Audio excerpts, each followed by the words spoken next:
we do, the more people can see it.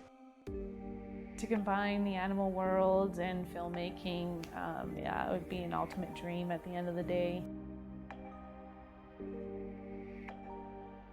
And nobody really prints anymore. But when you walk into someone's house and you see this amazing picture up on the wall. What's left on the cave wall is how we remember our history. It's how we depict what happened. It's the vases that were left over. It's the mosaics that we find.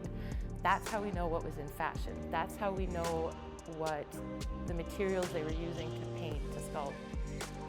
Jazz and modern were my happy places. They're the place that my body felt most at home. I've transformed wanting to do an interesting painting to now capturing emotion and telling a story.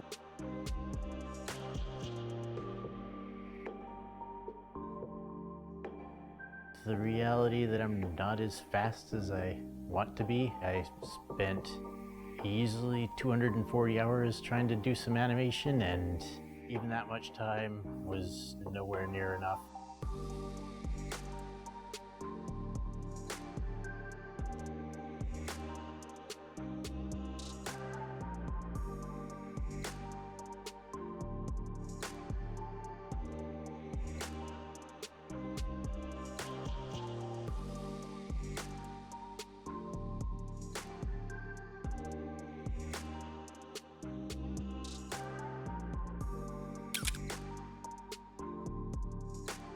As a documentarian, the things that I'm looking for are my real interests, passion pieces.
I take a go with the flow approach and see what we can capture.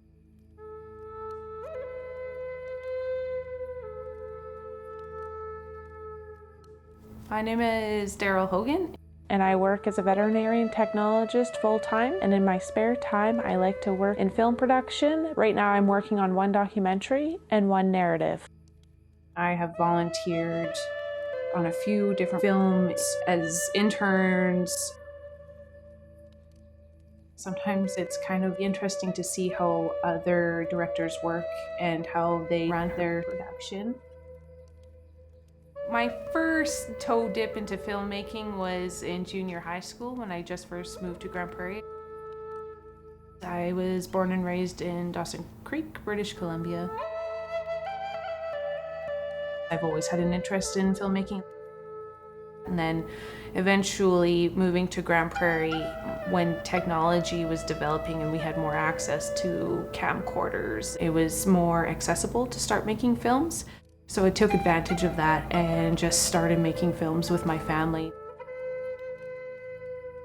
Eventually the love for filmmaking grew over time and started writing more and developing more ideas. And then eventually we got our first funded short documentary through TELUS STORYHIVE. We focused a lot on the mixed martial arts community here in Grande Prairie.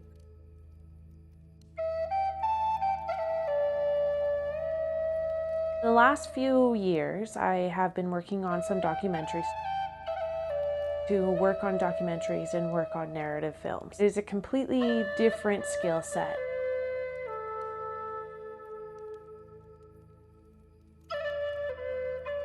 There is a lot more to just grabbing a camera and asking people to tell me their stories. There's a lot of networking, there's a lot of paperwork, there's a lot of legalities behind the scenes that not a lot of people talk about. And I wouldn't say it was a huge difficulty or obstacle for me. It's just something I can look back on and now move forward with and have some extra skills in my back pocket. And now, the pathway just continues.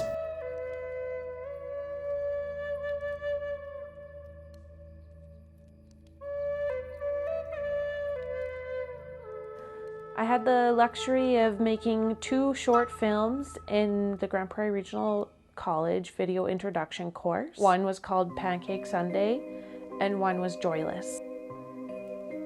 And during that time, I was able to learn what dressing a set, writing a script, producing, directing all looked like. The horror genre has been a major part of my life since I was a young child.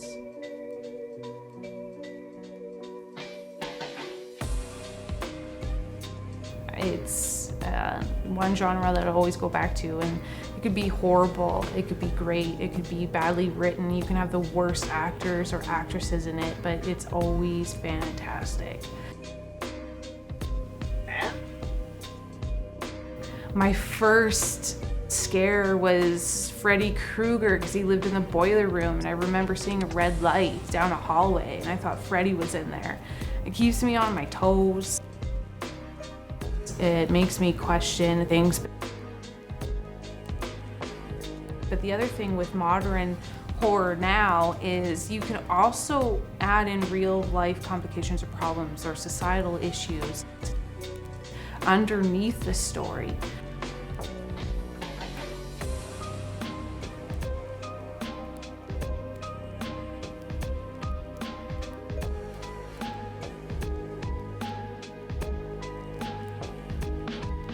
And you can almost learn something through the plot. You can laugh, you can cry, you can scream.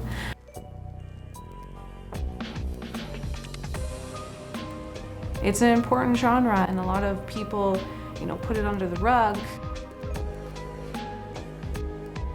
because it doesn't have as big a budget or aesthetics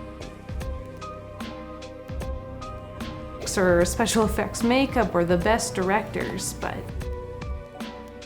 I think it's really important because it shows real fears, real life, and raw emotion.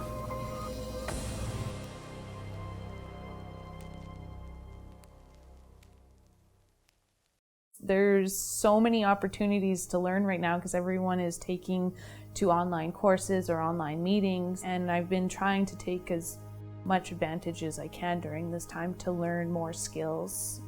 There is no experience like being on a set to learn different aspects of filmmaking, but there hasn't been a lot of real programs where you can get in there and touch equipment and learn about it and those physical aspects of it. A lot of it is more or less book learning. One of the biggest things is, especially with creatives, is they need to actually do the work to learn and not just read through books or learn through a lesson. And I already said, well, I think how is he setting up his shots and taking it as a learning opportunity. Being an instructor, it always is a learning curve. And living in northern Alberta, it's just exciting because we have this area to access.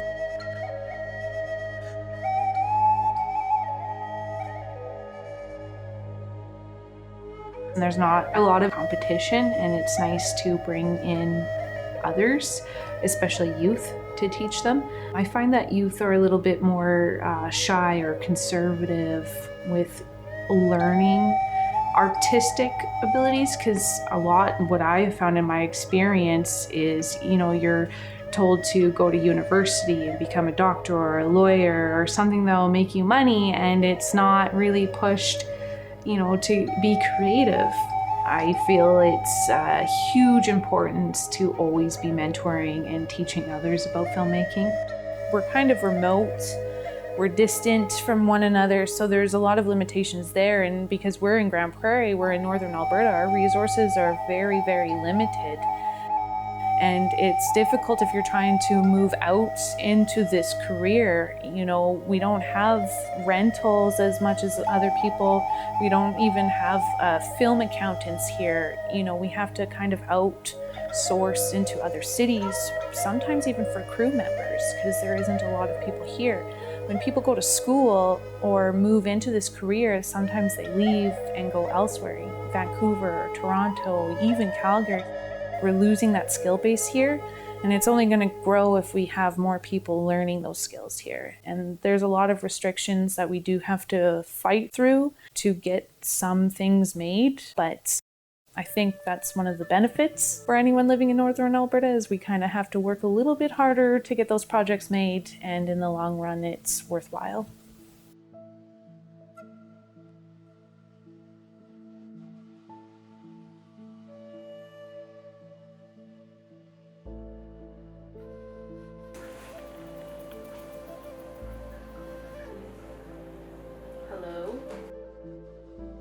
In my spare time when I'm not working, I volunteer quite a bit. So I sit on a provincial association for veterinary technologists,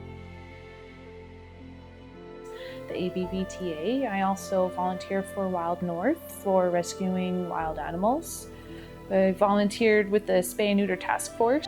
As far as I could remember, I just always wanted to work with animals. It's never changed. I just naturally gravitated towards them.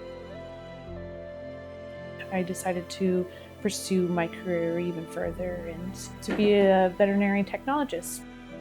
Animals, you never know what they're going to come in with, and with animals not coming in with owners and they can't speak themselves, you have no idea what they have or if they're injured. So it's always a guessing game, and you always have to check the animal from head to toe to see if there's anything. To combine the animal world and filmmaking, it would be an ultimate dream at the end of the day. There's a lot of Albertans trying to push media arts to come to this province. We have a lot of people here, we have the resources here, we have the landscapes here. We're bringing in more tourism, we're bringing in more career opportunities, and it keeps growing, and I hope everyone just supports that movement going forward, because I would love to see a lot more things being made in Alberta. I actually just watched a documentary that was released on Amazon 2 days ago, and it was made in Alberta, and the pride that I felt was amazing. I would love to see more things like that being done. My advice, just always keep learning as much as possible. Learn something new every day, and take from other people who have experience. And I think that's going to be one of the biggest things that pushes media arts here, is if everyone in the community continues learning, it's only going to grow bigger from there.